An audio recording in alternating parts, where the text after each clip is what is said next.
السلام علیکم، میں ہوں تہمینہ شیخ۔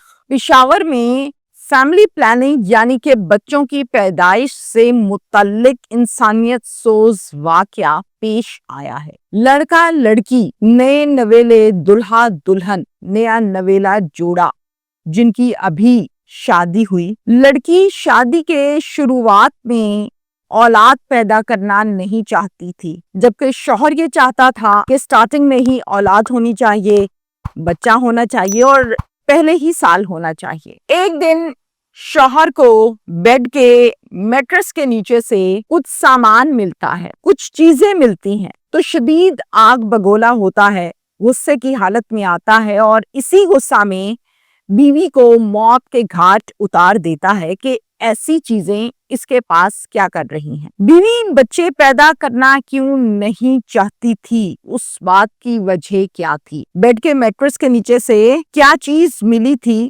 پہلے سال بچے کی خواہش، شوہر کی ضد تھی یا خواہش تھی؟ یہ بہت امپورٹنٹ پوائنٹس ہیں جس سے چیزیں کلیریفائی ہوتی ہیں۔ پشاور میں یہ افسوسناک واقعہ پیش آیا ہے۔ پشاور میں بڈبیر ہے اور بڈبیر کا ایک بڑا مشہور علاقہ ہے توحید آباد، جہاں پر یہ واقعہ پیش آیا۔ یہاں پر فیملیز مختلف رہتی ہیں، لیکن جس کیس پر ہم بات کر رہے ہیں اس میں ہمارا مین کریکٹر ہے حامد کا۔ حامد ہے اس کیس میں لڑکے کا نام، جو کہ توحید آباد میں رہتا ہے اور ایک پروفیشن کے حساب سے، کام کے حساب سے یہ ایک حجام ہے، یعنی کہ باربر ہے۔ حامد کی شادی ہوتی ہے اس کی سگی خالہ کی بیٹی شبانہ کے ساتھ۔ خالہ کی بیٹی چونکہ رشتہ دار ہیں تو بچپن سے ایک دوسرے کے گھروں میں ان کا آنا جانا بھی ہے۔ شبانہ ایک لائق اور ایک ذہین لڑکی تھی شروع سے۔ شبانہ نے پڑھتے اپنی تعلیم گریجویشن تک مکمل کی۔ ہم یہ کہہ سکتے ہیں کہ شبانہ ایک گریجویٹ لڑکی ہے، جبکہ حامد ایک حجام ہے، اور حجام جو ہوتا ہے وہ ان پڑھ ہوتا ہے میجورٹی۔ بڑے آسان انداز میں ان دونوں کی شادی طے پائی اور پھر شادی انہی ڈیٹس پر ہوئی جو کہ فکس کی گئی تھی۔ شادی کے بعد شبانہ یہ چاہتی ہے کہ پہلے ہم ایک دوسرے کو اچھے طریقے سے سمجھ لیں، لائکس اینڈ ڈس لائکس کا پتہ ہونا چاہیے، چوائسز کا پتہ ہونا چاہیے، نیچر کا پتہ ہونا چاہیے، اور کوئی بھی پڑھا لکھا لڑکا یا پڑھی لکھی لڑکی شادی کے آغاز میں یہی چاہتی ہے کہ ایک دوسرے کو سمجھ لیا جائے۔ شبانہ چونکہ ایک پڑھی لکھی لڑکی ہے تو اس کی ڈیمانڈز یہ ہوتی ہیں کہ مجھے شاپنگ کروائی جائے، اس کی ڈیمانڈز یہ ہوتی ہیں کہ ڈنر پر جانا چاہیے، اس کی ڈیمانڈز یہ ہوتی ہیں کہ میاں بیوی کپل مل کر گھومیں پھریں، ایک دوسرے کو ٹائم دیں، باہر جائیں۔ جبکہ حامد کی جب ہم بات کریں تو حامد چونکہ ایک حجام ہے اور حامد یہ سب افورڈ نہیں کر سکتا۔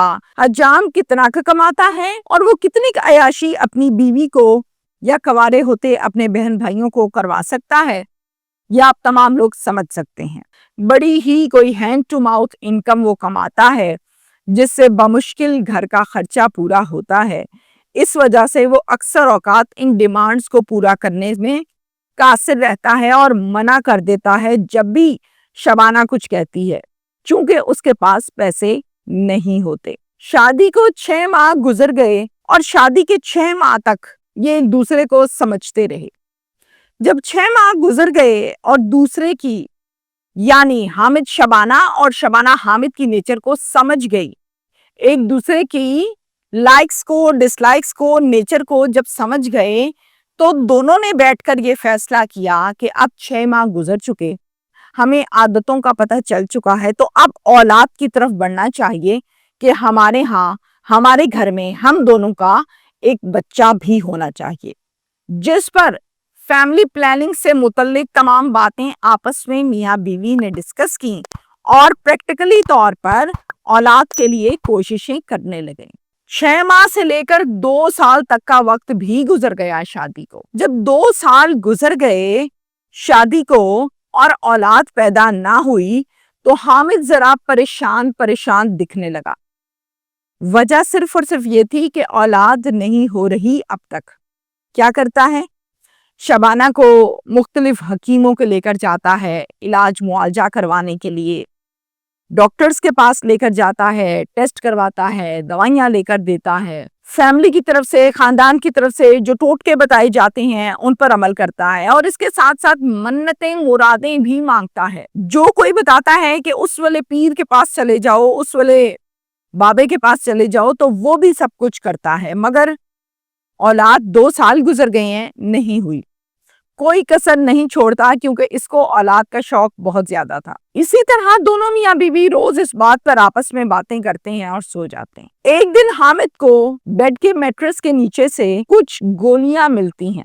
حامد فوراً سے ان گولیوں کو پکڑتا ہے اور پڑھنے لگتا ہے کہ یہ کس چیز کی گولیاں ہیں۔ وہ گولیاں ہوتی ہیں فیملی پلاننگ کی گولیاں، اور یہ فیملی پلاننگ کی گولیاں خصوصی طور پر وقفے کے لیے استعمال کی جاتی ہیں، یعنی جب تک اولاد پیدا نہ کرنی ہو ان گولیوں کا استعمال کیا جاتا ہے ڈاکٹرز کی ہدایت کے مطابق۔ حامد نے دیکھا کہ یہ گولیاں کھا رہی ہیں، کچھ گولیاں اس پتے میں سے مسنگ تھی جو یہ کھا چکی تھی اور کچھ اس میں موجود تھی۔ حامد یہ سمجھ جاتا ہے کہ یہ تو خود سے بچہ پیدا کرنا نہیں چاہ رہی، اسی وجہ سے آج تک ہمارے ہاں اولاد نہیں ہوئی۔ غصے میں آگ بگولا ہو جاتا ہے، اپنی بیوی سے سوال کرتا ہے، یعنی شبانہ سے، شبانہ یہ تم کیا کرتی رہی ہو؟ مجھے بے وقوف بناتی رہی ہو، میں تمہیں حکیموں کے پاس، ڈاکٹرز کے پاس کہاں کہاں نہیں لے کر گیا۔ اپنی اوقات سے بڑھ کر اس خواہش کو پورا کرنے کے لیے میں محنت کرتا رہا، تگ و دو کرتا رہا، بھاگ دوڑ کرتا رہا۔ صرف یہ بتا دو کہ ایسا کیوں کیا؟ جس پر شبانہ کہتی ہے، ایسا کوئی انوکھا کام تو میں نے کیا نہیں جو اتنا تمہیں غصہ آ رہا ہے۔ میری ڈیمانڈز اور میری چھوٹی چھوٹی خواہشات کو تو تم پورا کر نہیں سکتے، بچے کے اخراجات کو کیسے پورا کرو گے حامد؟ اس لیے میں آج تک اولاد کے معاملے کو ڈیلے کرتی آئی ہوں۔ پورے مہینے میں تمہیں کچھ سامان اپنا بتاتی ہوں کہ یہ لا کر دو، تو تم پورے مہینے میں وہ سامان بمشکل لا کر دیتے ہو، کبھی کہیں سے ڈنڈی مار کے اور کبھی کہیں سے ڈنڈی مار کے۔ مجھے بتاؤ، بچے کی چیزیں جو چاہیے ہوتی ہیں وہ ڈیلے نہیں ہو سکتی، ان کو منع نہیں کیا جا سکتا، ان کو لیٹ نہیں کیا جا سکتا، تو پھر تب کیا کرو گے تم؟ کبھی سوچا ہے تم نے؟ حامد سب کچھ غصے سے سن رہا ہے اور ساتھ ساتھ اس کا منہ غصے سے آگ بگولا ہو رہا ہے۔ تم تو بڑی کاریگر لڑکی ہو، تمہیں ابھی سے یہ باتیں پتہ ہیں کہ فیملی پلاننگ کی گولیاں کب اور کیسے کھانی ہے، استعمال کرنے کے تمام طریقہ کار کو بھی جانتی ہو۔ میں تمہارا علاج کروا رہا ہوں اور تم یہ کیا تماشے لگاتی آ رہی ہو؟